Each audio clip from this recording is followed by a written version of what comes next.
Muy buenas noches, 9 de la noche y 2 minutos. ¿Y qué mes para Tele12? Ustedes veían todo lo que es esta cartelera de estrenos. Cuando decían quédate en casa parecía difícil. Con toda esta programación, quedarse en casa está bueno. Hay mucho para ver. Hoy arrancó el polideportivo, todavía la pelota está picando y la pelota empieza a picar con muchos temas que tenemos. Un programón para hoy. Vamos a estar hablando del tema del empleo. A la gente le preocupa el empleo. Mañana comienzan conversaciones entre gobierno, sindicatos, empresarios sobre el tema del empleo.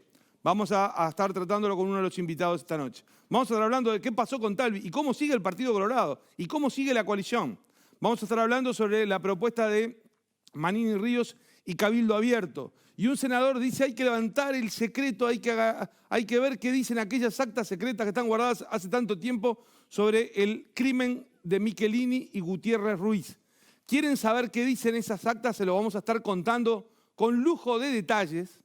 Y la verdad que el relato asombra y conmueve y lo van a tener más adelante acá. Pero también está la campaña para las elecciones del 27 de septiembre. Y lo que vamos a empezar hoy a ver es algunos jingles y spots muy creativos que empiezan a surgir en los distintos departamentos, porque se eligen intendentes, ediles, pero también alcaldes. Entonces vamos a estar viendo los primeros y vamos a ir recorriendo el país y de alguna forma también recorriendo cuáles son las preocupaciones y cuáles son aquellas cuestiones que empiezan a picar en el radar y que por eso son llevados a lo que es la propia campaña electoral. Ya tenemos al primer invitado de esta noche que está ingresando al estudio y estamos con el equipo porque en las últimas horas se conoció una información sobre una movida política de Cabildo Abierto que decíamos ante los procesamientos de militares por hechos de la dictadura. El líder de ese partido, Guido Manini Ríos, el senador y excomandante en jefe del ejército, dice hay que parar con esto y propone una solución jurídica. Y eso es lo que vamos a comenzar en estos primeros minutos. Diego Sass, buenas noches. ¿Cómo andás, Nelson? ¿Todo tranquilo? Corolario, me parece a mí, de una historia que arranca cuando Manini es cesado de la comandancia del ejército y cesado porque había criticado duramente en aquel documento del fallo del Tribunal de Honor duramente a la justicia por algunos casos de militares presos por hechos ocurridos durante la dictadura. A partir de ahí arranca la carrera política de Manini. Por más que se lo esperaba hace un tiempo, finalmente se decide a tirarse a la arena política. Durante la campaña fue elíptico con el tema, a mi entender, pero una vez que asume la banca del Senado, queda mucho más explícita una de sus principales intenciones, que era esto que estamos escuchando ahora. Recordemos el 14 de abril, el día de los caídos en defensa de las instituciones, cuando Manini hace uso de la palabra en la media hora previa al Senado y fustiga duramente a la justicia, dice hasta cuándo vamos a seguir procesando a octogenarios por hechos ocurridos hace 50 años, volvió sobre este tema unos meses después y ahora tenemos este pedido explícito al presidente de derogar esa ley de 2011 que de alguna forma restituía la pretensión punitiva del Estado. Y una cosa más, hace unas semanas el senador Domenech y también el senador Lozano habían propuesto aplicar una amnistía para los militares, incluso habían dicho que iban a presentar un proyecto. Manini dijo no. Y era en realidad porque él quería llevar la voz mandante, ¿no?, en este tema. Es un tema complejo, Sapo, porque uno cuando ve el Uruguay, cuando vuelve a la democracia, vota una amnistía general, amplia, para lo que eran los presos políticos, exguerrilleros que estaban en prisión y algunos que no habían pasado por prisión.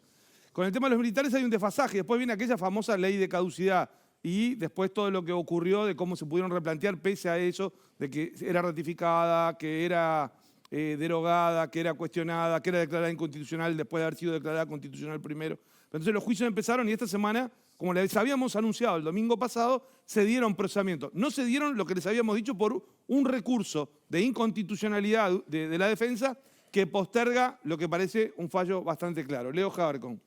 No, buenas noches, coincido con lo de Diego.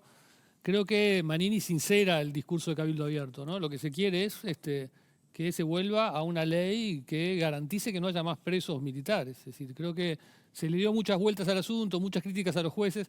Dejó de ser que hay algunos jueces algunos casos en los cuales la justicia no actuó bien, que hubo fallos o algunos fallos discutidos para volvamos a que no haya más, digamos. Creo que hay un pedido de restablecer la impunidad de los militares y de la dictadura.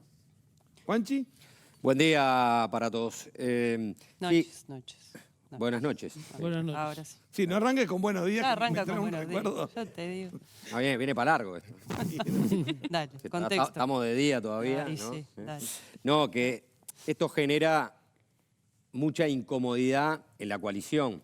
De hecho, si uno toma las declaraciones que hizo días atrás el diputado del Partido Independiente, Iván Posada, hace sigue un poco ese razonamiento que acaba de hacer el Sapo, de alguna manera, o con el que coincide Leo, porque Iván de Posada dijo: Cabildo Abierto es claramente una reivindicación corporativa de un sector de militares retirados nostalgiosos que resisten las consecuencias del funcionamiento de un Estado de Derecho.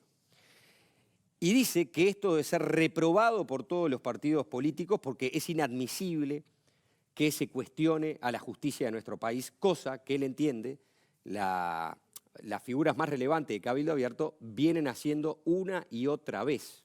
Pero claro, estos partidos políticos que deben reprobar de manera muy clara y contundente este accionar de un socio de la coalición, de Cabildo Abierto, por entender que se trata de una lógica corporativa de militares nostalgiosos que inclusive desconfían del Estado de Derecho, bueno, lo pone en un lugar muy complejo a los propios coalicionados. Es decir, el Partido Independiente firmó un documento de compromiso.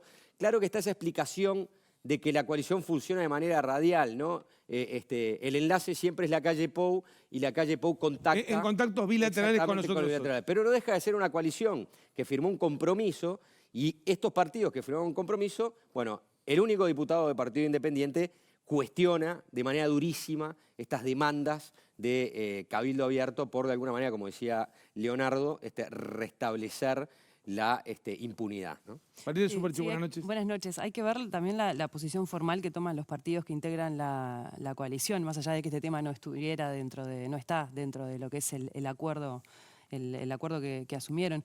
Y desde el Frente Amplio hay que señalar también que Javier Miranda, el presidente del Frente Amplio, señaló que esto es una campaña contra el sistema de justicia, que lo que está detrás del planteo de Manini sería un cuestionamiento más de fondo al sistema de justicia. Esa es la mirada que se tiene desde algunos de los integrantes del Frente Amplio también. Desde Cabildo Abierto dicen, no es un cuestionamiento a la justicia, sino a determinados fallos, Exacto. algunos que, como hemos visto, después han sido dado vueltas en un tribunal. Marcelo Doval, buenas noches. Buenas noches, sí. Le agrego también a lo que dice Valeria desde el Frente Amplio, el expresidente José Mujica, de alguna forma le bajó un poco el tono al tema porque dijo, por ahora ni siquiera me voy a ocupar del tema. Y dijo, bueno, que comparó a Manini con un tero que es un animalito astuto, siempre grita y trata de llevarnos lejos del nido donde está él, con sus huevitos. Manini pertenece a un espacio político que lo está cuidando, nosotros pertenecemos a otro. Creo que de alguna forma esto puede tener que ver con qué viabilidad puede llegar a tener el planteo de Manini. O sea, qué tanto puede prosperar y qué tantas energías se centran en responderle, en darle más entidad al tema. Y nosotros tenemos... Perdón, Nelson, una cortita más. El uso también de las palabras, ¿no? Porque el senador Manini Ríos habló de determinados magistrados previcadores. Y la definición, o una de las definiciones de previcador, es que pervierte o incita a faltar a las obligaciones de su oficio. Es decir, que los jueces, o algunos jueces en nuestro país, o algunos fiscales, están pervirtiendo o incitando a faltar a las obligaciones que corresponden o competen a su oficio. Claro, y nosotros tenemos como invitado para la Prevaricar. primera entrevista... Es prevaricar, ¿no? Sí, prevaricador. Prevaricar. Prevaricar. Tenemos a justamente uno de los líderes de un sector socio de la coalición, que lo trajimos para hablar de otro tema, pero que le vamos a preguntar. Adrián Peña, senador y futuro ministro de Ambiente. Buenas noches, un gusto tenerlo aquí con nosotros. Buenas noches y muchas gracias por la invitación. Un gusto. ¿Hay una opinión del sector de ustedes o una apreciación sobre este planteo que ha hecho el Bueno, senador Manini no Ríos? todavía, en definitiva no conocemos todavía el proyecto de ley en sí. Es lo primero, saber de qué se trata, qué es lo que dice, exactamente a qué apunta. Es un tema complejo, indudablemente no descubrimos nada con eso, un tema complejo desde lo político, indudablemente, y un tema complejo también desde lo jurídico. Entonces tenemos que analizarlo y ver de manera muy fina cuál va a ser la posición en caso de que el proyecto efectivamente se presente. Y más allá de lo jurídico, desde el punto de vista político, ¿a usted le parece que es bueno que la justicia siga procesando casos de la dictadura, o le parece que habría que buscar algún mecanismo para terminar, para poner un punto final? Bueno, todos tenemos que estar de acuerdo en que debe hacerse justicia en cada caso. Es decir, el punto es que esta ley no es cualquier ley, es la ley de caducidad, es una ley que tiene que ver con la salida, ¿verdad?, de la dictadura, todo lo que el Uruguay vivió en el comienzo democrático luego del año 85. Una ley que fue ratificada 2 veces por la población, es decir, es muy fino aquí lo político, donde el Partido Colorado tiene mucho que ver en su redacción, en su votación, en su defensa luego. Está bien que hoy no son los mismos tiempos, pero esto sin duda va a llevar a un análisis fino. Yo no me animo hoy, sinceramente, a definir una posición de nuestro sector. Creo que va a ser un tema a trabajar. Hoy he estado hablando con compañeros del sector, naturalmente, y creo que no está mal si decimos que es una situación compleja a resolver en caso de que se presente. Adrián Peña sigue siendo senador, todavía la bancada Sí, no ha señor. renunciado, esperando ahora la designación como ministro. Vamos a hablar sobre el Partido Colorado, de cómo sigue el Partido Colorado. Y para hacerlo, vamos a ver el repaso de lo que ha sido, es un trabajo de producción muy interesante, para ver lo que ha sido la carrera política de Ernesto Talvi, el que ha sido el líder de Ciudadanos hasta esta semana pasada. Lo vemos a partir de ahora.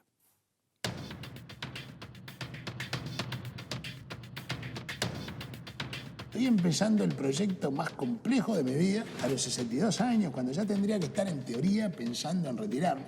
¿Es candidato dentro del Partido Colorado? Nosotros estamos comprometidos 100% con el trabajo de Ceres, de Encuentros Ciudadanos, y es algo que voy a considerar. El doctor Jorge Valle vino en noviembre del 2015 a Ceres y me dijo: usted tiene una comunicación con el ciudadano común mejor que con las élites y usted tiene un amor por el país que solo puede tener el hijo de un inmigrante agradecido. Pero tiene que tener ganas. Si no tiene ganas, me levanto y me voy. Pero si tiene ganas, yo le enseño el oficio. Y eso es lo que hizo.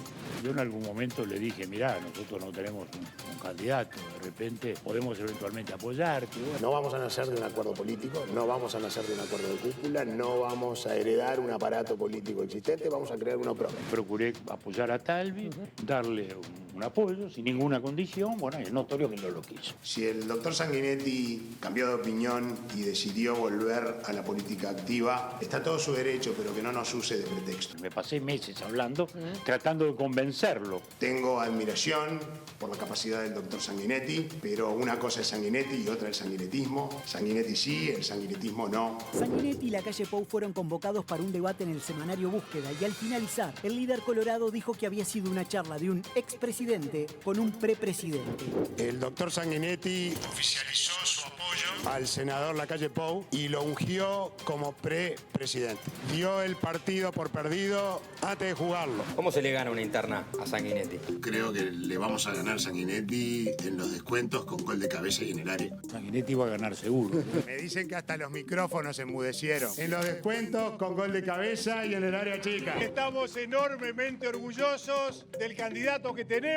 Le deseamos a Ernesto la mejor de la suerte. Queremos ofrecerle al país, es una fórmula, cuando lo anunciemos, la gente va a decir, wow, qué buena fórmula. Robert es una persona que tiene una enorme vocación política. El doctor Bordaberry nos vino a pedir nuestra opinión. La noche de la elección, Ernesto Talvi me llamó hermano de la vida. Quiero también agradecer a otro amigo que me dio la vida, que está por allí parado. Elogió mi trabajo en el Parlamento. Laburador, honesto, que es el doctor Pedro Bordaberry. Y bueno, yo creí que era para mí el beso que mandaba la princesa y evidentemente no era. Él podía presentar una lista al Senado. Hay alguien que no compitió en los cuartos de final que ahora entra directo a las semifinales. No es justo.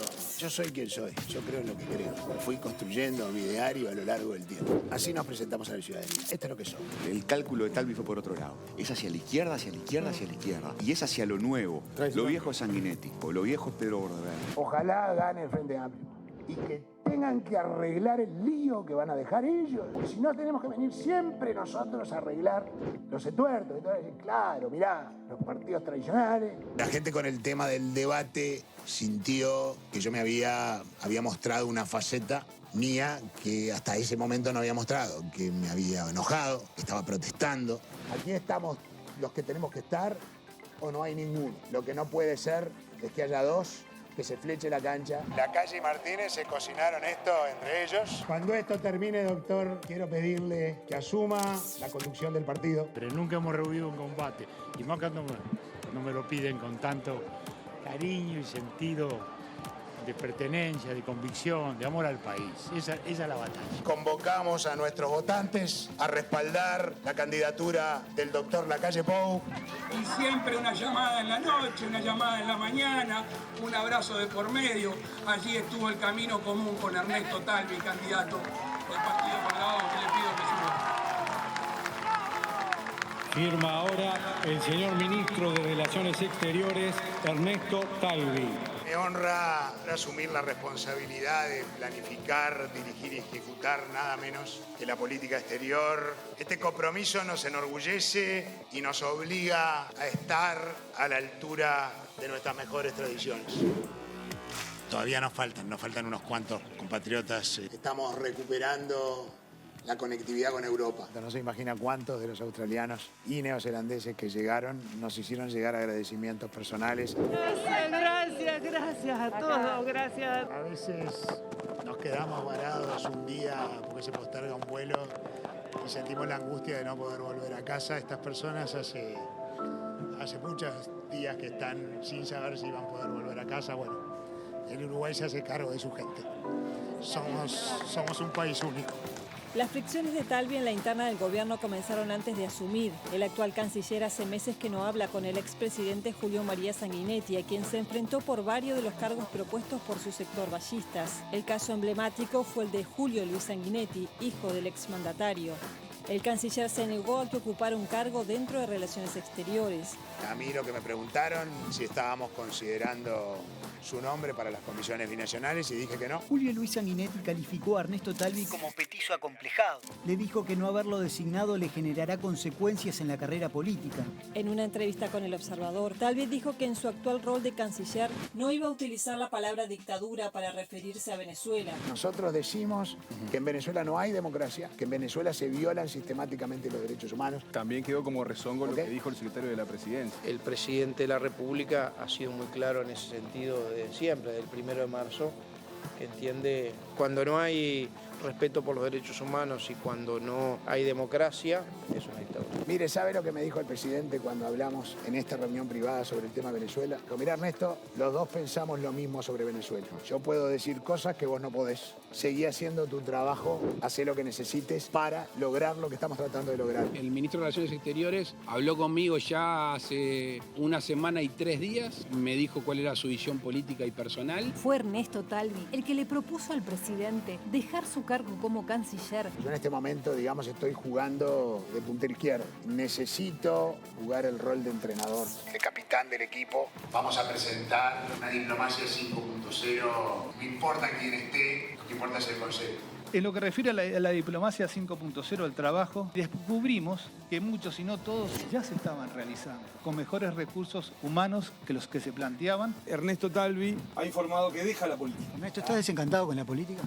Para nada, la política es una actividad noble y es una actividad necesaria. No es desde el lugar en que yo me siento más cómodo actuando, prefiero hacerlo desde el liderazgo intelectual. Los partidos establecidos le dan estabilidad y gobernabilidad a los países. Los otros son modas pasajeras, unipersonales. Desaparece la persona que los lidera y adiós el partido, se terminó, no existe más. Presentó San Blue Shield de Uruguay, Beyond the Limits, Your Home. Quédate en casa, sigamos cuidándonos entre todos.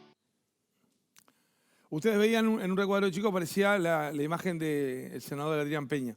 Pero no era una foto, estaba en vivo mirando con mucha atención. ¿Qué reflexión les genera ver todo este trabajo de la recopilación de lo que fue el ingreso de la política y la salida de la política? Bueno, es muy buen trabajo de producción, ¿no? Y parecen 10 años, parece mucho tiempo. Fue mucho lo que vivimos, fue muy intenso.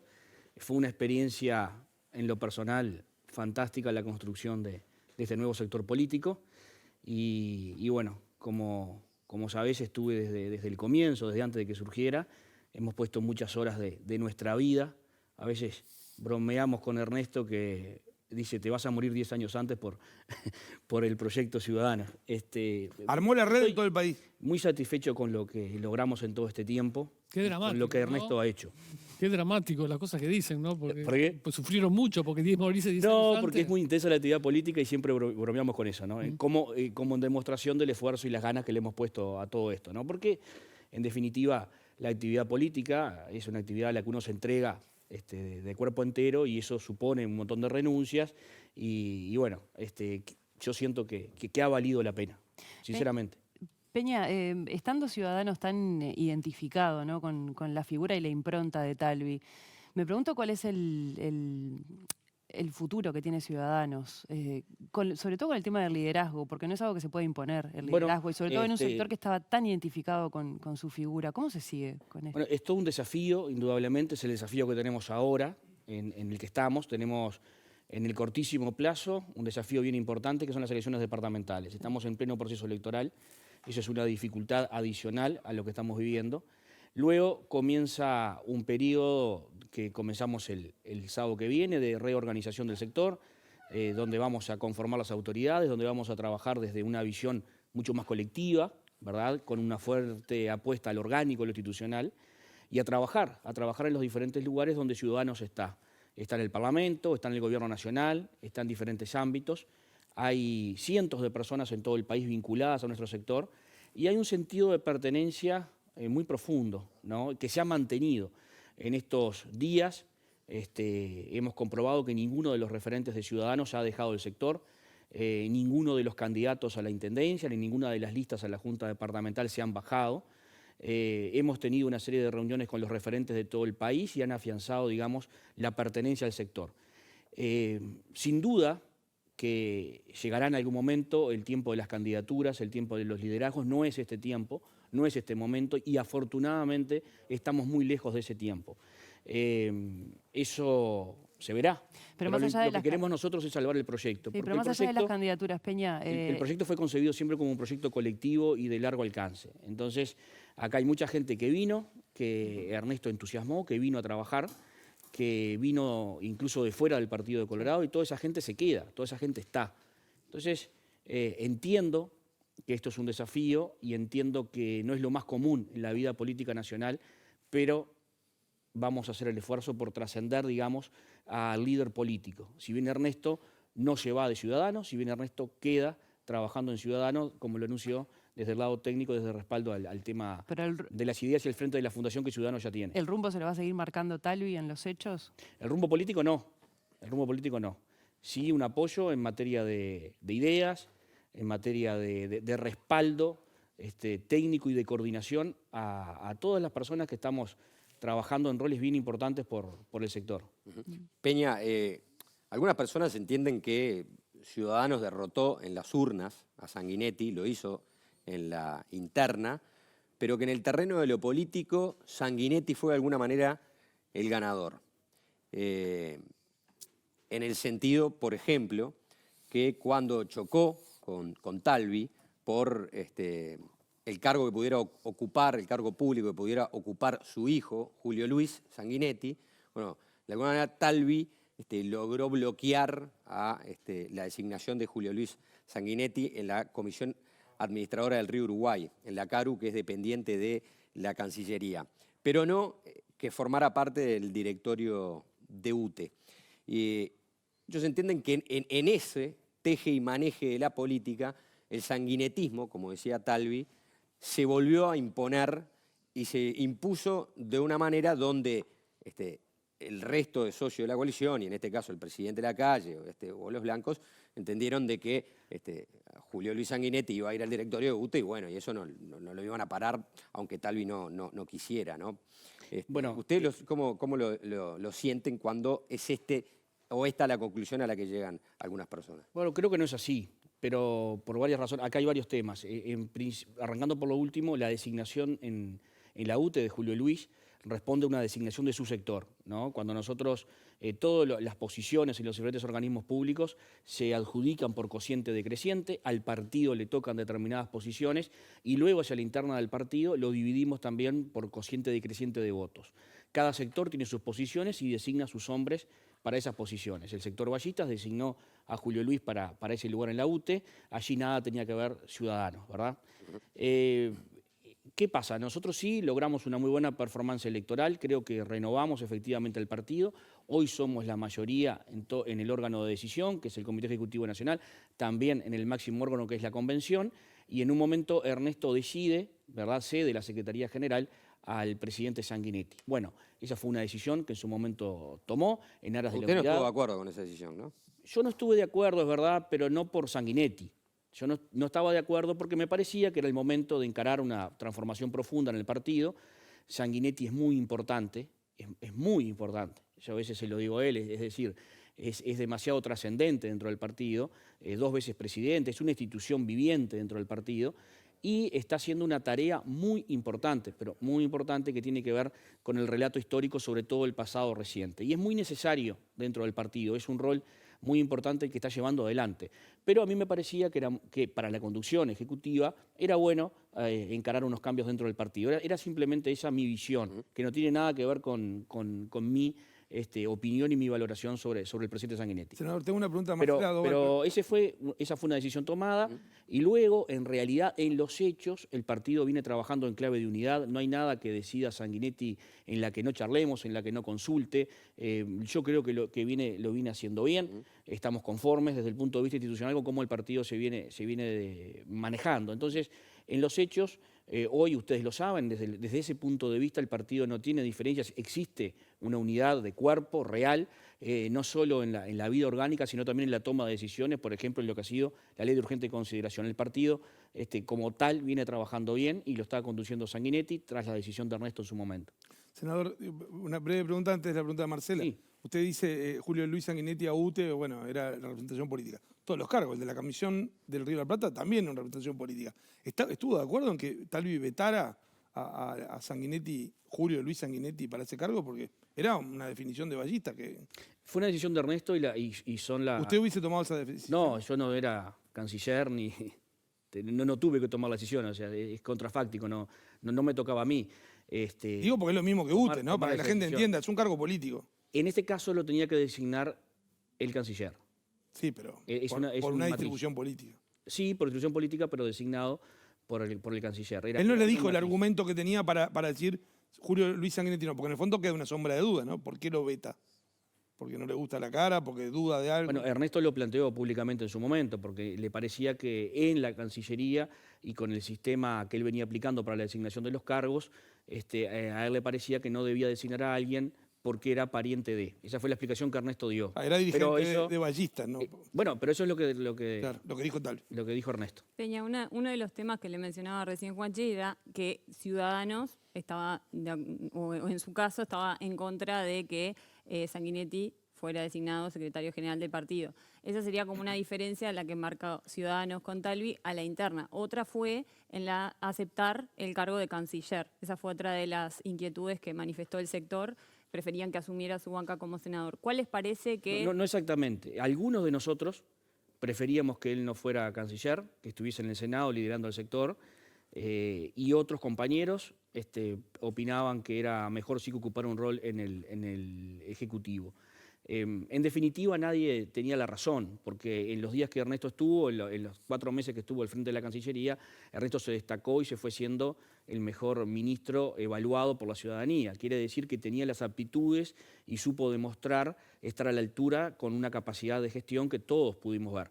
Por lo tanto, en realidad, tampoco yo estaba tan acertado en que no fuera al ministerio, ¿no? Claro, habían opiniones y él terminó decidiendo. Eso se tenía en términos de las tareas, pero yo le iba a preguntar en términos políticos, ¿cuál fue a su criterio, o en particular, qué piensa usted sobre estos 2 casos en los que Talvi decidió, contrario a la opinión de muchos de Ciudadanos, que fue asumir la Cancillería y designar al secretario general del partido, Sanguinetti? ¿Cuál de los 2 pesó más o cuál fue el que les causó como mayor perjuicio de los 2? ¿A la interna o hacia el vínculo? Bueno, lo que se ha estudiado y lo que han establecido algunos analistas como Botinelli con mucha claridad era un poco lo que nosotros un poco más en el llano pensábamos. Es decir, que la relación del presidente con el ministro, el ministro está subordinado al presidente de la República y Ernesto era el líder de un partido político y del sector mayoritario del partido.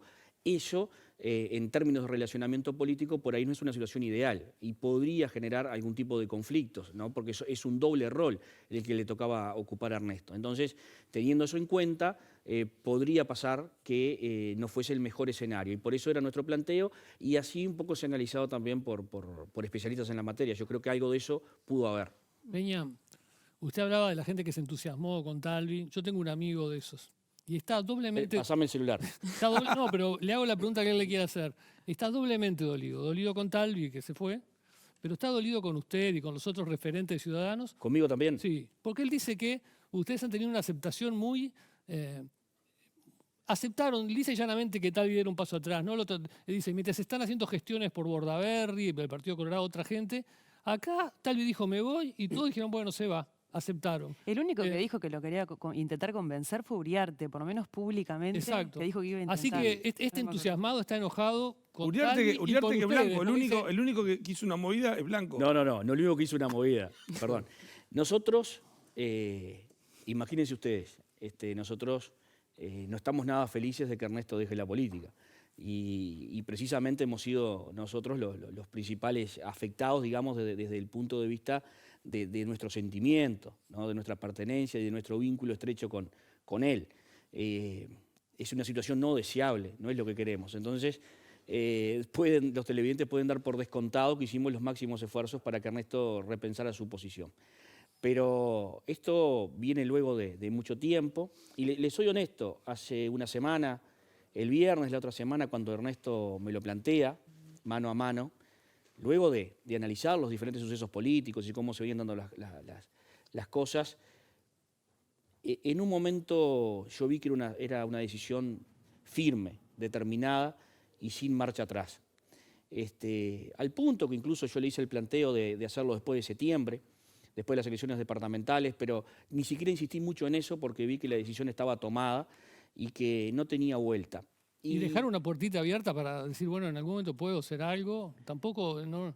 Porque es otra cosa que le choca mucho a la gente que lo votó, es decir, se va y no deja ni una puerta abierta. No, yo creo que deja muchas cosas abiertas. Él lo que dice es que no va a ser más candidato, que no va a estar en la política partidaria, en esa política del día a día, pero no deja la política como tal. De hecho, va a estar al frente de la fundación y va a estar cerca de nosotros. Y eso es un activo bien importante que Ciudadanos va a tener de cara al futuro. También yo creo, Leo, que en un momento el dirigente político también deja paso a la persona, ¿no? Y cuando una persona toma una decisión personal y de vida, como él ha señalado, cuando él está convencido de esa decisión, uno también tiene que respetarla, porque por ahí pasa también gran parte de la cosa en el relacionamiento entre nosotros, entre los seres humanos. Yo creo que si en un momento él llegó a esa decisión y esa determinación, yo lo noté muy convencido. Ya hace 3 años que trabajo mano a mano con él todos los días y noté que esa decisión además tenía un fundamento sólido y que además yo noto algo que se ha dicho poco o que quizás no se ha dicho, y es que Ernesto cree en que el proyecto puede continuar. Y Ernesto en un punto cree que él se transformó en un cuello de botella para el crecimiento del partido. Porque para llegar a otros estadios superiores de crecimiento político del sector, que yo entiendo es muy relevante en la vida política del país, ni que hablar hoy, ¿verdad? Él podía ser un obstáculo. Entonces, él apuesta al proyecto colectivo y a seguir empujando el proyecto, ahora, como dice, era al lado de la línea de cal y ya no dentro de la cancha.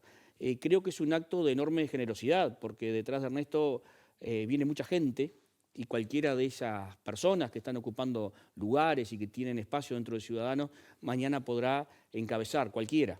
Pero él está abonando esa tesis. Y en un país donde siempre nos quejamos de que los candidatos dejaban de ser candidatos una vez que iban al camino del cementerio, adentro del cajón, hay alguien que dice, yo para este asunto no sirvo, necesito determinadas destrezas que no tengo, que no voy a adquirir en los próximos años porque tengo 63 años. Bueno, para esto no.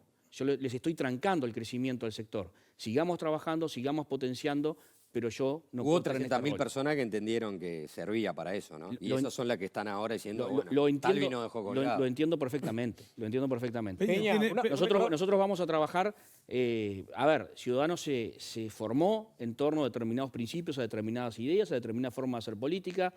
Vamos a seguir por esos caminos en cada lugar donde nos toque representar a la ciudadanía. Esa es la línea y el espíritu con que se creó Ciudadanos y yo digo la esencia de lo que Ernesto cultivó está en el sector. Yo lo siento, yo lo percibo. Por eso soy optimista en cuanto al futuro del sector. Porque yo veo una cantidad de jóvenes, una cantidad de dirigentes de todo el país, una cantidad de técnicos que quieren seguir ayudando porque eso está.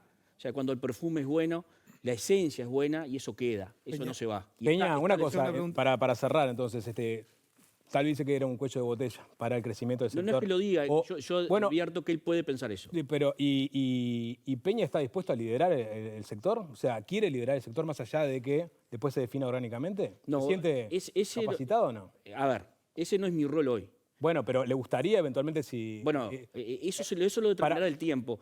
Yo creo que los líderes también se van construyendo de a poco, ¿no? Si Peña ahora dice, no, Bueno, a mí la verdad que me gustaría estar al frente de Ciudadanos, bueno, arranca una carrera. Yo he cumplido un rol en todo este tiempo en la coordinación política del sector. Hoy lo estoy haciendo, hasta el 8 que elegiremos las autoridades. Yo pienso, para esta etapa, una conducción mucho más colectiva, ¿verdad? Y pienso hoy estoy pensando en otras cosas, ¿no? Hoy estoy pensando en el Ministerio de Ambiente, en lo que me toca ocuparme en lo inmediato, ¿no? Ese es mi principal obsesión. ¿Considera que hoy. sería bueno que Bordaberry regresara al Partido Colorado? Yo creo que no va a haber ningún colorado que te responda que no a esa pregunta.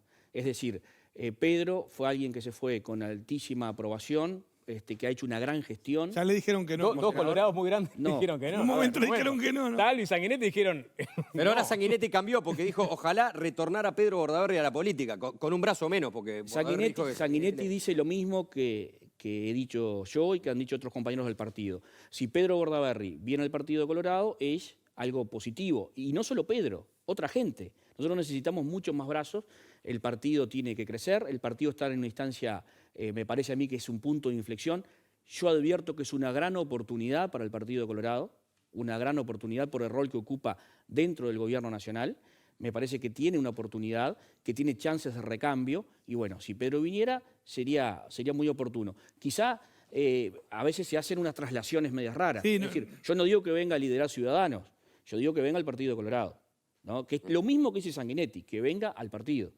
Por supuesto, él y muchos más, sin duda. Peña, muchas gracias por haber estado hoy. Lo vamos a invitar como ministro de Ambiente porque ahí hay muchos temas realmente que Ahí son hay, de hay alto muchos interés. temas y quiero venir antes que me interpelen. No, no, por Invítame supuesto, enseguida. antes de la interpelación. O sea que los primeros ¿Cuándo días. asume? ¿Sabe cuándo asume? No, seguramente sea antes del 30 de agosto. Estamos afinando algunas cosas, estamos trabajando en el presupuesto, hay detalles. En cuanto asuma, lo Pero invitamos para hablar con mucho gusto. de todos los temas que hay que son bastante complicados vinculados al ambiente. Muchas gracias por estar No, con gracias nosotros. por la invitación. Bueno, muy amable. Nosotros seguimos en Séptimo Día. NIR. Llegó la colección fugaz de NIR. Elegí tu sofá rápido porque se van volando. Bueno, estábamos saludando acá. Sale un invitado, entra otro. Washington Abdala, secretario general del PCNT. No. Qué lindo arranque. No, así no. Y Vamos yo de que vuelta. dije buenos días con esta, ya quedan lavadas las culpas. Vamos de vuelta. Lo que pasa es que uno es el turco y otro el turquito. Ahora va a decir Paula Abdala. Dije Washington, ¿no? Fue la tercera y la vencida. La cucaracha. Bueno, cuando viaja. Me avisaron, me Viaja avisaron. a Washington. Marcelo Abdala, secretario general del PCNT. Yo pensé que le había robado el cargo y le Qué había robado el cambiado que nombre. está. Y referente del sindicato metalúrgico, la UNRWA. Bienvenido. Bueno, un gusto, un abrazo grande para todos, virtual y a la distancia, pero un abrazo. Bueno, comienzan conversaciones con el empleo. Comenzamos con Marcelo Doval. Sí, Abdala. Mañana va a comenzar a reunirse los dos expertos de la Mesa de Diálogo por el Empleo y la Sustentabilidad, que tienen representación de tanto las cámaras como de los trabajadores y el gobierno. Y el tema del empleo en particular, que se volvió tan importante, ¿con qué temas específicos o qué pretensiones va a ir la central sindical a esta mesa? Bueno, yo diría que hay dos grandes capítulos de propuesta. Una primera cuestión que tiene que ver con hacer todos los esfuerzos porque no se rompan los vínculos laborales de los trabajadores con las empresas. Allí nosotros tenemos que, nunca en la historia nacional, en un periodo tan vertiginoso, es decir, en 2 o 3 meses 200.000 trabajadores y trabajadoras fueron al seguro de paro. Y esos seguros de paro en estos momentos están comenzando a vencer. Entonces hay un capítulo que podríamos establecer nosotros de carácter defensivo, es de qué manera establecer toda una serie de propuestas para que esos trabajadores sigan vinculados a las empresas, inclusive a pesar de que no pudieran reintegrarse de inmediato. Allí tenemos la transformación del seguro de paro total en seguro de paro parcial. Tenemos un compromiso que hizo el Poder Ejecutivo con el PIT-CNT de tener, digamos, mano flexible, podríamos decir, a la hora de generar prórrogas, extensiones en los seguros de paro. Que no se rompa el vínculo. Exacto. Que no se llegue al despido. Buscando que cuando se reactive la actividad, bueno, haya un conjunto de posibilidades de que se reintegren los trabajadores. En la negociación colectiva se están planteando registros de los trabajadores, acompañar los seguros de paro con mucha capacitación, es decir, buscarle la vuelta para que el seguro de paro no se convierta en despido. Y luego, en otro orden de cosas, tenemos un conjunto de conversaciones, de discusiones que tienen que ver con la generación de actividad. De qué manera las consecuencias económicas y sociales de la pandemia, que han sido evidentes, digamos, se pueden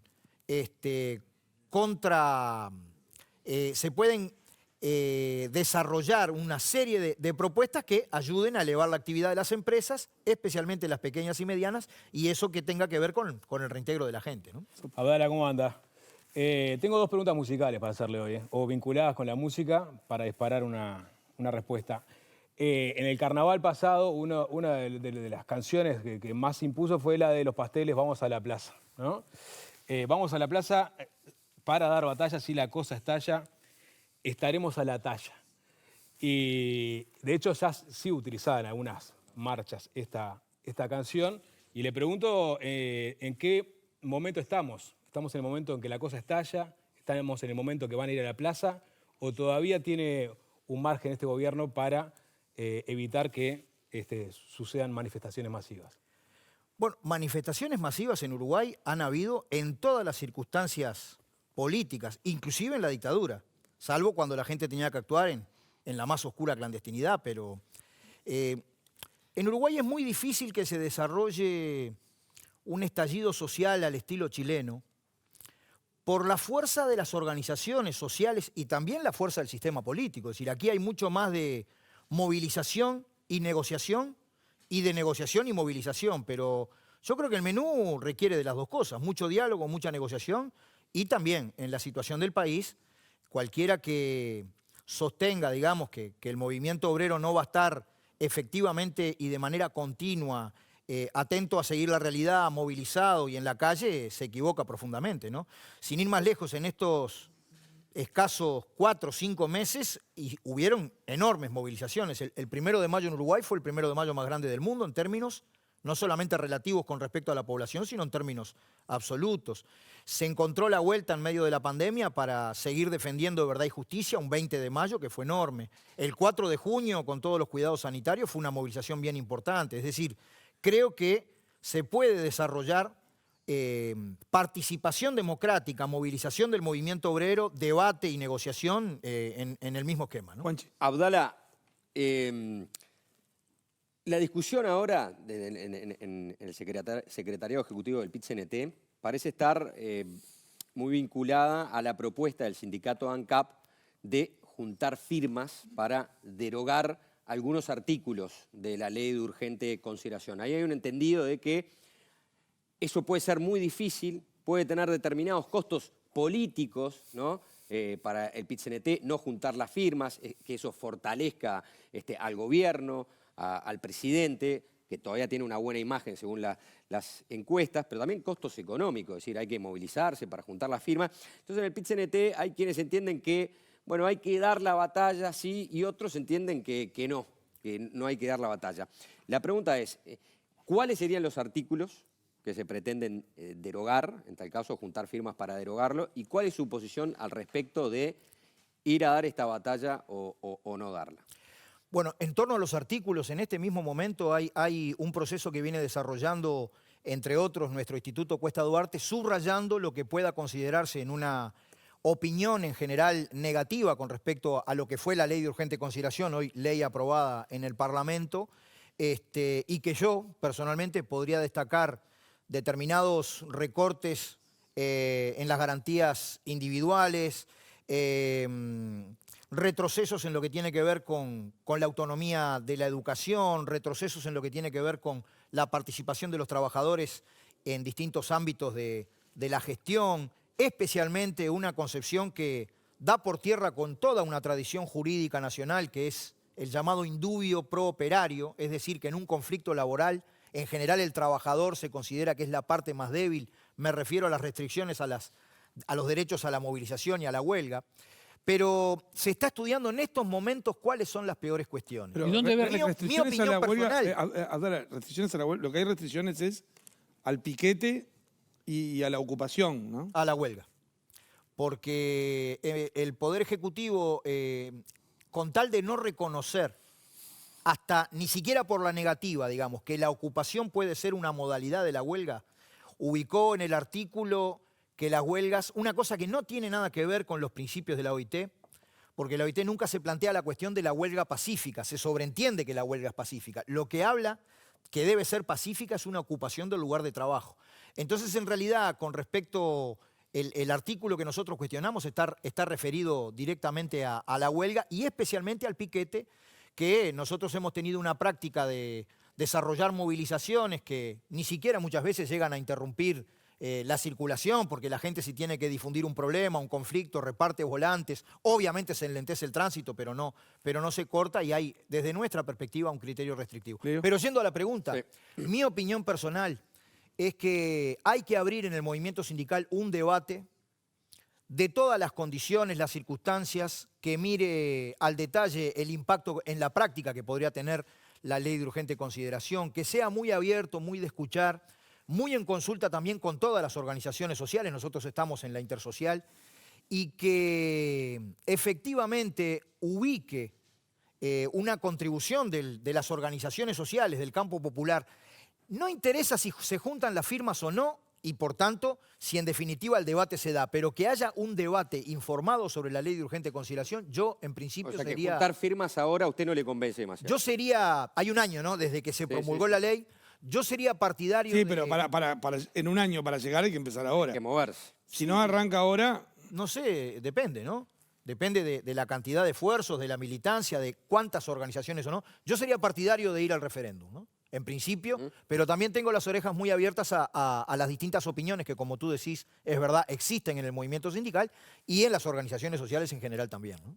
yo, Le quería preguntar dónde veía el recorte de garantías individuales, que lo dijo al pasar. Bueno, yo en eso soy sumamente cuidadoso porque el trabajador policial es un trabajador y nosotros tenemos organización policial adentro del PCNT. Entonces, el punto es, ¿de qué manera darle todas las garantías para que los trabajadores, digamos, que enfrentan a la delincuencia tengan todas sus garantías sin que se preste, digamos, para que en la práctica nos deslicemos, digamos, a un gatillo fácil? Todo lo que está definido allí, los cambios en legítima defensa, cuestiones que muchas veces pueden haber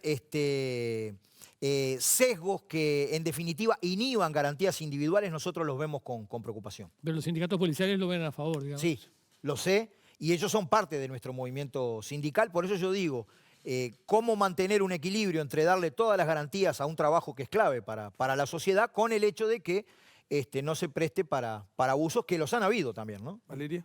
Abdala, se viene ahora la discusión de presupuesto. ¿Cómo, más allá de la pregunta que le hacía el Sapo con la conflictividad y demás, y la protesta y la movilización, el PIT-CNT como tal, ¿cómo avisora el periodo que se viene ahora, que generalmente es movido? Estamos en una situación bastante particular por la pandemia. ¿Cómo se está viendo esto? Bueno, nosotros tenemos una visión crítica, digamos, de que Uruguay quede en el ranking de países de América Latina, según el último estudio de la CEPAL, ubicado en último lugar con respecto, no es gasto, es inversión en sostener a la gente para la pandemia. Uruguay solamente ha destinado hasta ahora un 0.7% del Producto Bruto Interno. Es notorio que nosotros hemos reivindicado con la Intersocial un ingreso básico de emergencia. el 4 de junio en la movilización y ahora nuevamente el 30 de julio se replanteó este asunto. Hacíamos un cálculo a través de nuestro Instituto Cuesta Duarte que si se diera de lo que gana todo el mundo hasta un salario mínimo nacional, por 3 meses como prueba piloto, llevaría un 0.75% del PBI. Yo creo que estamos en una situación en la cual no puede haber, con prudencia fiscal, pero no puede haber un presupuesto de recorte en todo, ¿no? Es decir, se requiere superar a la situación de la gente que la está pasando recontra mal. En esto nosotros no solo hablamos, una de las primeras acciones que hicimos fue promover y ayudar a cientos de miles de compatriotas en su alimentación a través de las ollas populares. Abdala, y dentro del sindicato, por ejemplo, el sindicato metalúrgico lograron un acuerdo para trabajadores del sector, por ejemplo. Sí, eso estuvo recontra bueno y nació... Porque esas son cosas que pasaron también en medio de la pandemia. Bueno, es justamente parte de la fortaleza del Consejo de Salario y la negociación colectiva. Me refiero al Fondo Social del Metal, que conquistado en la huelga metalúrgica del 2011, pero luego generalizado a todos los consejos de salario en que participa la UNRWA, logró asignar, digamos, una partida de 4.000 pesos por trabajador. Nosotros tenemos 10.000 trabajadoras y trabajadores en el seguro de paro, que sin ser la solución, bueno, es una ayuda en momentos de dificultad, porque cuando la gente está en seguro de paro gana la mitad de su ingreso, ¿no? ¿Usted está en seguro de paro? En estos momentos estoy en el seguro de paro. Porque usted como sindicalista trabaja en una empresa. Yo soy funcionario de la UNRWA. Ah. O sea que el que lo mandó al seguro de paro es la UNRWA. Sí, nosotros por decisión misma dijimos, bueno, si la inmensa mayoría del gremio está en seguro de paro, los trabajadores full time del sindicato vamos al seguro de paro. ¿Y cuándo también, se vence? Y se estaría venciendo en el transcurso de este mes.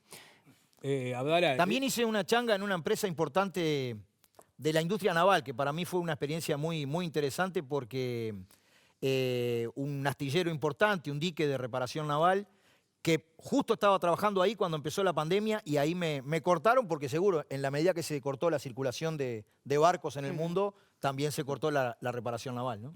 He dicho que tenía 2 canciones para las preguntas. Falta una.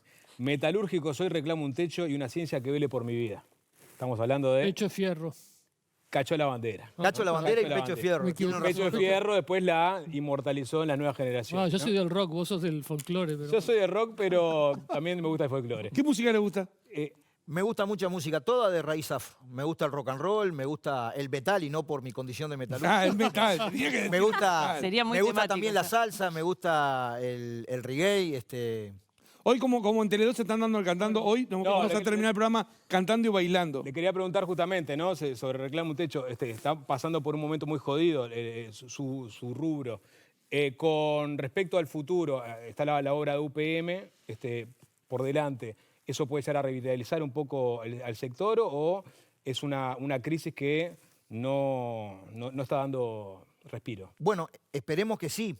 Con respecto a la parte de la canción que dice reclamo una ciencia que vele por mi vida, comentar que nosotros estamos trabajando mucho en lo que se llama la industria 4.0, es decir, la introducción de la tecnología, la robótica, las formas nuevas, digamos, y de qué manera eso, en vez de ser un mal, digamos, para ampliar el desempleo, se compensa con reducción de la jornada, con reparto equitativo del trabajo para tratar de que la gente siga trabajando, ¿no? Con respecto a UPM y a otras inversiones, porque aquí...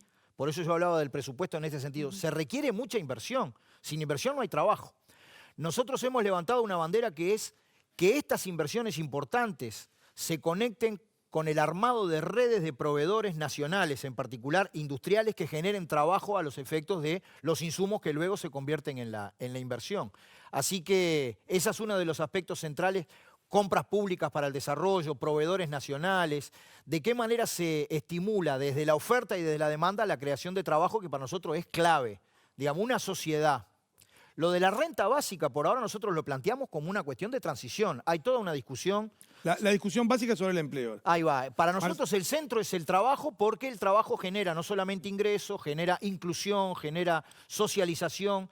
Es un ambiente educativo, hemos conversado con las autoridades educativas de qué manera trabajar en la relación entre el mundo del trabajo y el mundo de la educación, cómo para los chiquilines que se están formando en la UTU, pasar por una empresa es parte de su currícula. Es decir, hay que trabajar eso. Marcelo Abdala, secretario general del PICNT, dirigente del Sindicato Metalúrgico UNRWA, muchas gracias por haber estado acá con nosotros. Vamos a seguir conversando sobre estos temas. Hay mucha gente que está expectante de lo que va a pasar ahora, que es el sorteo del 5 de oro con un pozo muy especial. Y a la vuelta, un tema que es muy importante. ¿Qué dicen esas actas secretas sobre el asesinato de Michelini Gutiérrez Ruiz y de 2 personas más que tienen mucho que ver también en lo que fue en aquella operación que ahora se propone reabrir la investigación? Se lo vamos a contar con lujo de detalles.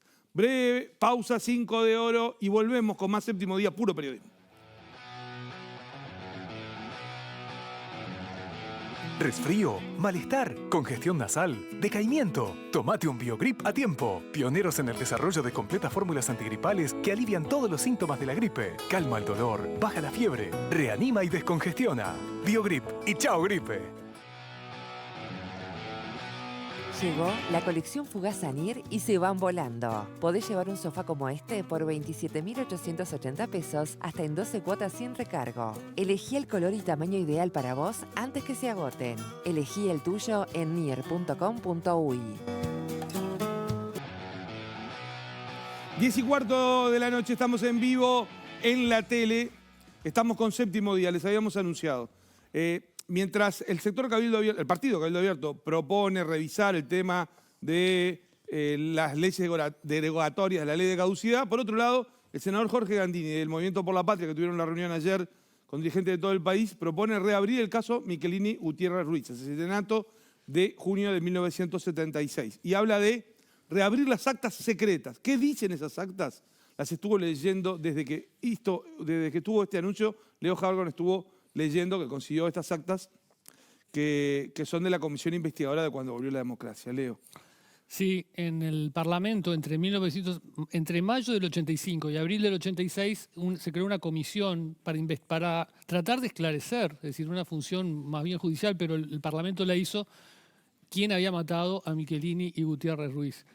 Fue un año de sesiones, pasaron mucha gente. Esas actas están adosadas a algunos expedientes judiciales, es decir, ahora Gandini pidió que se hicieran públicas, pero de alguna manera ya eran públicas porque estaban en expedientes judiciales, sobre todo en el expediente del caso que condenaron al ex canciller Juan Carlos Blanco y el expresidente Juan María Bordaberry.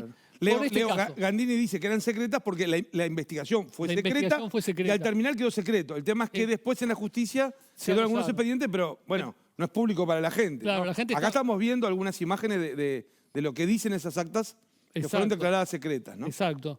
Acá, por ejemplo, es el testimonio de Wilson Ferreira Lunata en la comisión. Dice, todos pensamos en las muertes de Selmar y el Toba porque nos llegan más directamente. Pero ¿y la muerte de los otros 2, de Rosario y Whitelaw? A ellos los mataron al solo efecto de usar sus cadáveres para demostrar un entrevero, una conmisión ideológica, una complicidad. Al final de cuentas, Michelini y Gutiérrez Ruiz eran enemigos, los consideraban los enemigos.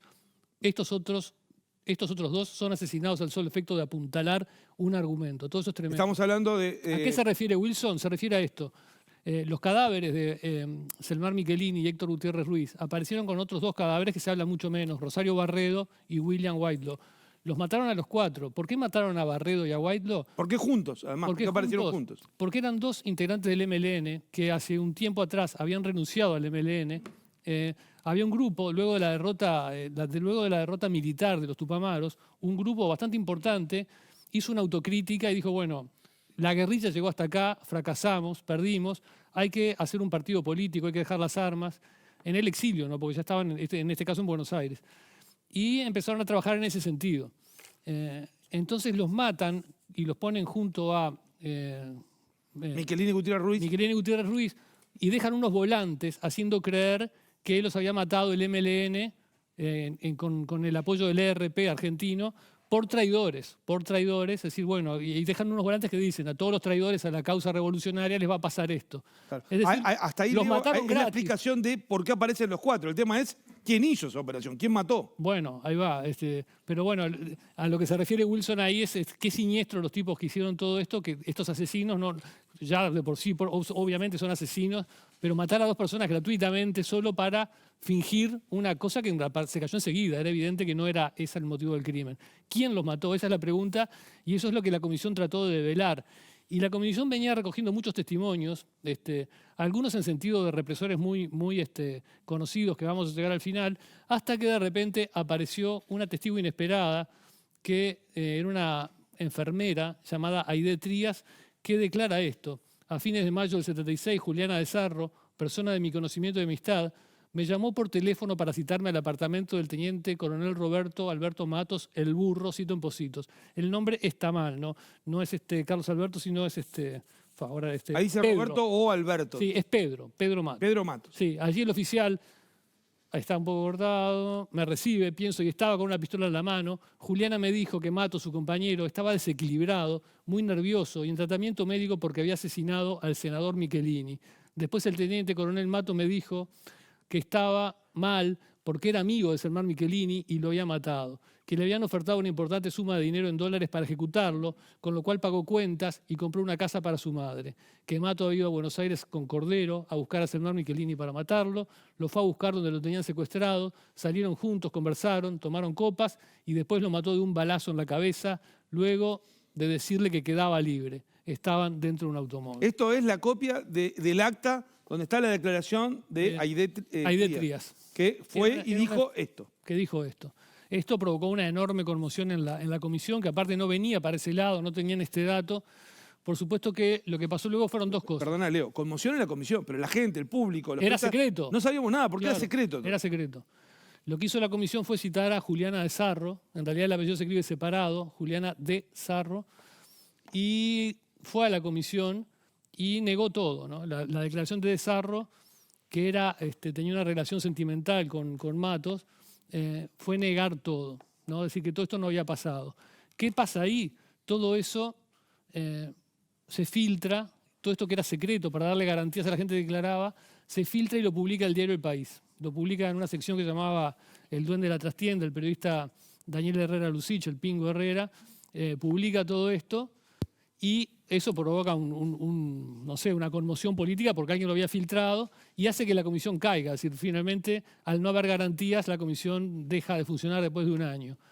Vos tenés más datos de eso, pero brevemente, porque digo, más allá de lo que hizo el diario de publicar, esto yo lo recuerdo y creo que vale la precisión de ese caso, se le ofrece a Búsqueda como primicia y el director de la época, que era Danilo Arvilla, dice acá la noticia no es lo que dice esas actas, porque se le pedía, el que daba la información era publíquenlo así íntegro, se lo damos con la condición de que lo publiquen íntegro. Y el director de Búsqueda Arvilla dice, no, acá hay una... La noticia es la operación política de por qué hacen esto, que no sabemos cuál es la jugada. Búsqueda lo rechaza, la persona que ofrecía eso dice, si ustedes no lo quieren, se lo vamos a dar a otro medio, se lo vamos a dar al país. El país lo publica y ahí lo que pasa, Leo, es... No, bueno, cae la comisión, deja de funcionar. Dicen, no hay garantías porque se filtró. Exacto, no hay garantías porque se filtró. Después hay varias cosas, porque acá hubo varias operaciones. Es decir, la primera, decimos, bueno, el matar a dos personas para que parezca que fue un crimen dentro de la guerrilla. Esa es una. Otra, la de filtrar esto al diario El País para que el país lo publicara. En las actas, por ejemplo, hay muchos testimonios que apuntan para otro lado, no hacia Matos. Por ejemplo, Wilson Ferreira dice, hay nombres que parecen repetidos, no sé si con justicia o no, en todas las informaciones que se dan sobre este tema. Podría ser injusto, pero los nombres siempre son los mismos y siempre vuelven a un señor mayor llamado Gabazo. Eso dice Wilson Ferreira. Y en el mismo sentido, hay un dirigente sindical del... Wilson Ferreira participó como, o sea, en ese momento no era legislador, era un testigo, un protagonista de los hechos porque él estaba en Buenos Aires y se va a raíz de esta situación. Sí, y bueno, lo habían querido también matar, luego, ¿no? Se había escapado. En el mismo sentido, hay un testimonio que es muy impactante, que luego lo hizo a la justicia argentina también, es decir, no solo acá lo hizo, que es el de un sindicalista del PDP, conocido como el Washington, el Perro Pérez, ¿no? El más conocido como el Perro Pérez, ya fallecido. Y lo que cuenta Pérez es impresionante, ¿no? Porque a Pérez lo secuestraban en Buenos Aires, vendía diarios, se ganaba la vida como canillita, y lo secuestran oficiales uruguayos y lo llevan a Orletti para que él haga de intermediario para liberar al sindicalista Gerardo Gatti, que consiga plata para que lo liberen, ¿no? Y ahí Orletti era un centro de tortura donde había funcionado un automotor. Exacto, y ahí reconoce a Gabazo, reconoce a otros que le piden directamente que vaya a traer plata, y esa negociación termina frustrándose, ¿no? Y miren lo que cuenta Pérez en la comisión. Ahí estamos hablando de dinero obtenido en secuestros. Sí, porque el PDP tenía mucho dinero, porque había secuestrado a empresarios argentinos millonarios y había tenido éxito, entre comillas, en los secuestros, le habían dado una fortuna y el PDP, ellos sabían que tenía plata, ¿no? Del lado represivo había persecución, persecución a movimientos guerrilleros, políticos, y por otro lado, algunos que buscaban la plata. Sí, exacto. Y en un momento Gerardo Gatti, completamente desfalleciente, ya muy torturado, le dice... En un momento conversamos con el compañero Gatti y Gerardo me transmite, evidentemente esta gente es la misma que mató a Gutiérrez Ruiz y Salmán Michelini. Es decir, hay mucha cosa que apunta hacia Gavazo y otros oficiales que estaban en Argentina operando. En la familia Michelini, consultados, gente de la familia, dicen que lo que cuenta Aide Trías les ofrece dudas y... podría ser también parte de una operación para encubrir a los que fueron en verdad, ¿no? Claro, en ese momento, la investigación que parecía que podía conducir a algo se frustra por esa situación. Sí. Al parecer, hay un libro que se llama Sabotaje de la Verdad, de la periodista Florencia Melgar, que ahora vive en Australia, que cuenta cómo se frustró, quién fue que filtró o quién intentó filtrar o para qué se intentó filtrar. Evidentemente se filtró para detener la investigación, ¿no? Sí, ahí menciona un dirigente, la información que yo tengo es otro, porque bueno, pero más allá de, no era una persona, era un operativo para terminar con esa investigación. Exacto. Que habrá que ver ahora, Leo, si se reabre o no. Si hay elementos nuevos. Vamos a hacer una pausa y vamos a volver para terminar un poco más arriba, ¿no? Esto es duro. Leo Hargon, creo que... Es duro leerlo todo. Cuando se habla del tema dicen, bueno, hay algunos juicios que están mal y hay gente que fue condenada, de repente... con error y de repente es inocente, cosa que puede ser, porque uno no tiene por qué negarlo, pero cuando uno ve la impunidad de este cuádruple asesinato, por ejemplo, como tantos otros, ¿no? Duele, ¿no? Hay otro libro muy interesante sobre Barredo y Wilde, que es esa pareja que termina asesinada en el mismo baúl donde dejan los cadáveres de Michelini y Gutiérrez Ruiz, que vos mirás y decís, ese crimen tremendo para poder solo justificar el otro crimen. Para dar una pista falsa. Para dar pista falsa. Vamos a una pausa y volvemos aquí en vivo en la tele. Para terminar más arriba, vamos a empezar a ver la campaña electoral del interior, pero con algunos spots y jingles que se los recomendamos para que mañana los puedan seguir comentando. Y si quieren, como acá Pato, Rodrigo, algunos que van a bailar al final con los nuevos jingles. Ya volvemos.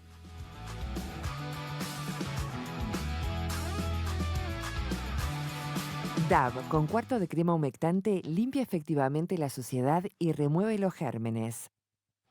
DAV limpia efectivamente y cuida tu piel.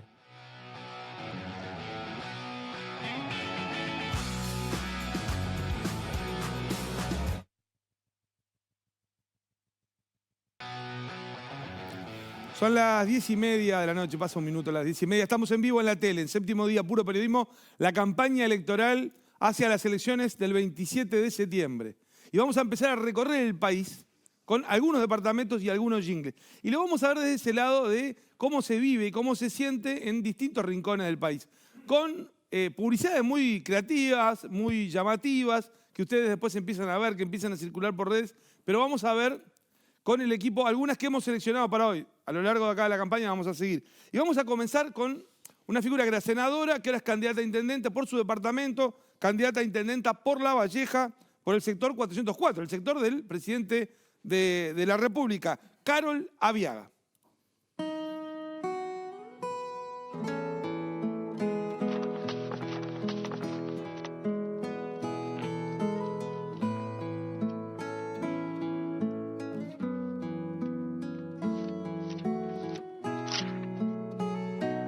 Cuando uno está lleno de recuerdos, de sueños, tratando de dar respuestas a una necesidad real, creo yo. de realidades,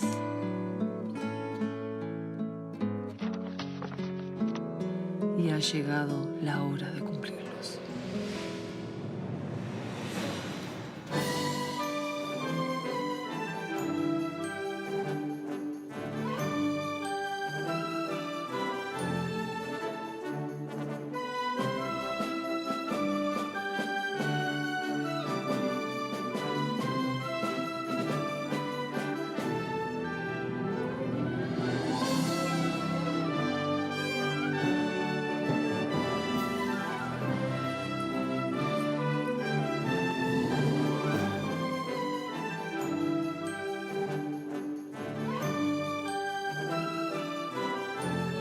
interior a caballo.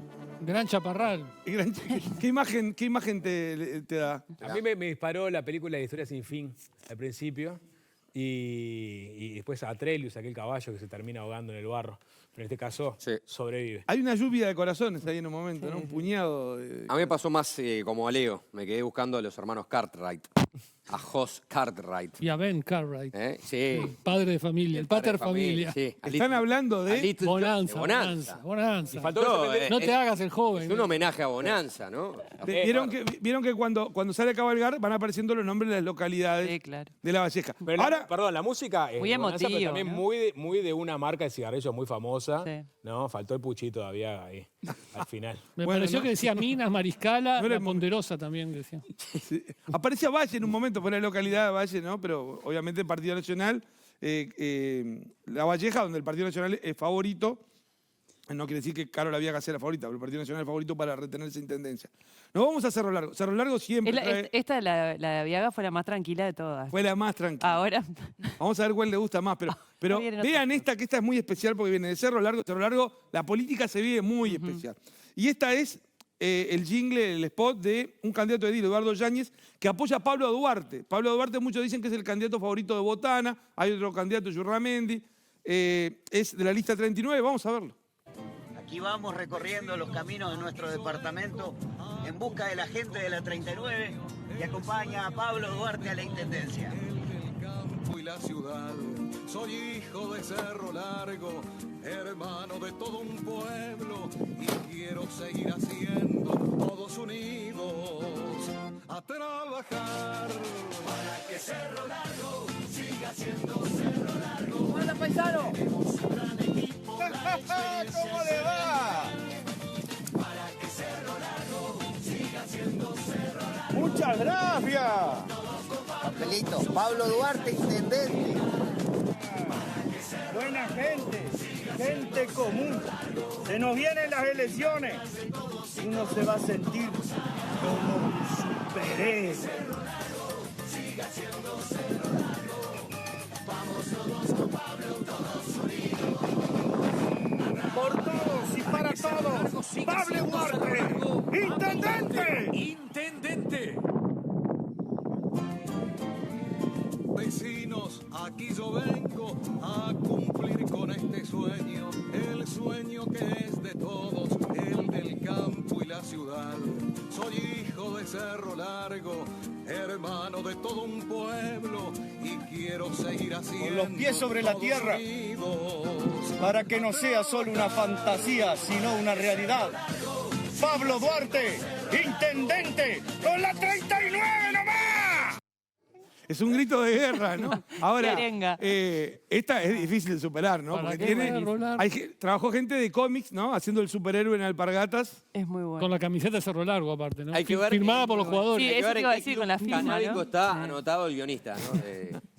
De esta maravilla.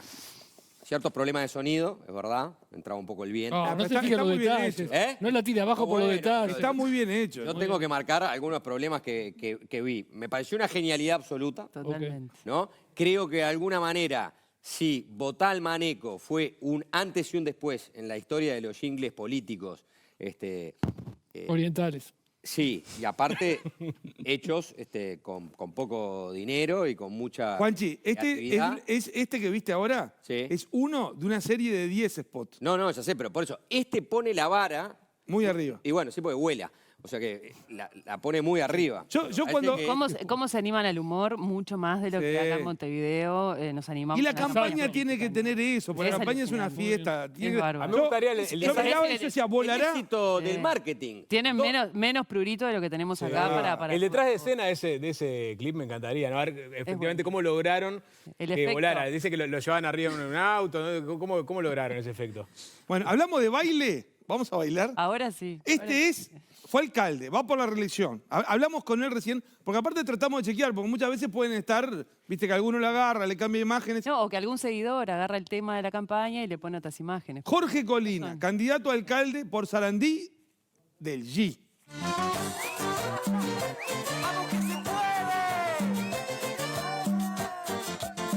Jorge Colina, Leo Albuín, los candidatos candidatos que quiere el pueblo de Sarandí. Del G, Jorge Colina, Leo Alpuy. Los candidatos que quiere el pueblo de Sarandí. Mucho trabajo y compromiso, sabemos bien cómo construir. Siempre escuchando a nuestra gente, que sabe bien lo que pasa aquí. Sarandí, dame tu mano, llegó el momento. Colina, el Puy junto a Vidalí. Jorge Colina, Leo Alpuy.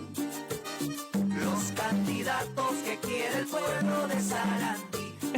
Mañana los quiero ver a varios que se les pegó la tonadita, ¿eh? Muy bueno, muy bueno. Acá no veía, pero acá estaba todo el mundo, ¿no? Totalmente tomado. A ver, poneme la música un poquito ahí. Poneme la música acá bailando. Baila Sapo, Nelson. Sapo y Marcela.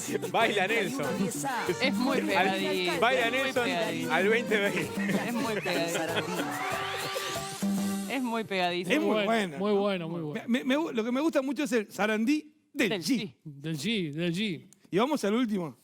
No sé cuál les va a gustar más, pero este está estupendo. Tendríamos que votar después, ¿no? Este es un gran hallazgo, hay que decirlo, ¿no? Porque acá trabaja toda la producción, pero acá este es un gran hallazgo de nuestro periodista de investigación, Leonardo Havercorn, ¿no? Me lo mandó otro amigo. Te lo mandó otro amigo, no el mismo. Es el edil, candidato a edil por Rivera, Ricardo Pitiño. No, Artigas, por favor. ¿No? Artigas. Artigas. Bueno, a bailar, ¿eh? A sacudir, ¿eh? Partido Colorado, con Ricardo Pinto, el Pintillo, con Ricardo, el Tuki Tuki y muchos buenos compañeros más. Se viene la elección en mi pueblo, el gobierno remienda las calles, los vecinos reciben canastas, 1 metro de arena y baño con drenaje. Los vecinos reciben canastas, 1 metro de arena y baño con drenaje. ¿Quieres un puesto? ¿Quieres un puesto? ¿Quieres un puesto en el corralón de chofer en un camión y sacar fotos en los sacos, mi amorcito? ¿Quieres técnico de fútbol y ganar algún millón y contrato por 10 años, mi gordito? ¿Cómo es, Leo? Muchas gracias, pero no. Qué buenísimo. No. Acá lo que está claro es que lo que le importa es el mensaje. La métrica no importa, ¿no? 3 acordes a la ¿Quieres un tremenda. puesto? ¿Quieres un puesto? No es con nosotros. En el corralón. En el corralón. No. Y dice que Pero no. es interesante. Tenemos que pensar siempre a quiénes está dirigido, ¿no? Es un candidato a edil y dice, si querés un puesto en el corralón, acá no es. O sea, Pero son nosotros. nos faltó el estribillo y yo lo voto al Pintiño, nos quedó afuera. Y el ¿Lo Tuki podemos Tuki poner? que habla, ¿Lo ¿no? podemos poner? Pintiño. El final. Ahí nomás. remate. Bueno, muy bueno. Le mandamos un saludo a Rodi, que también de Cerro Largo estaba muy atento. A usted, ¿no? Te atendió fuerte, Néstor. Bueno. Y vamos a tener más de estas, además. Como dijo Kessman el otro día sobre el polideportivo, nos podremos equivocar, pero no vamos a defraudar. El domingo que viene, más 7º día, puro periodismo. Le salió bien esta vez. Nos qué vamos bien, bailando. Muy bien, muy bien.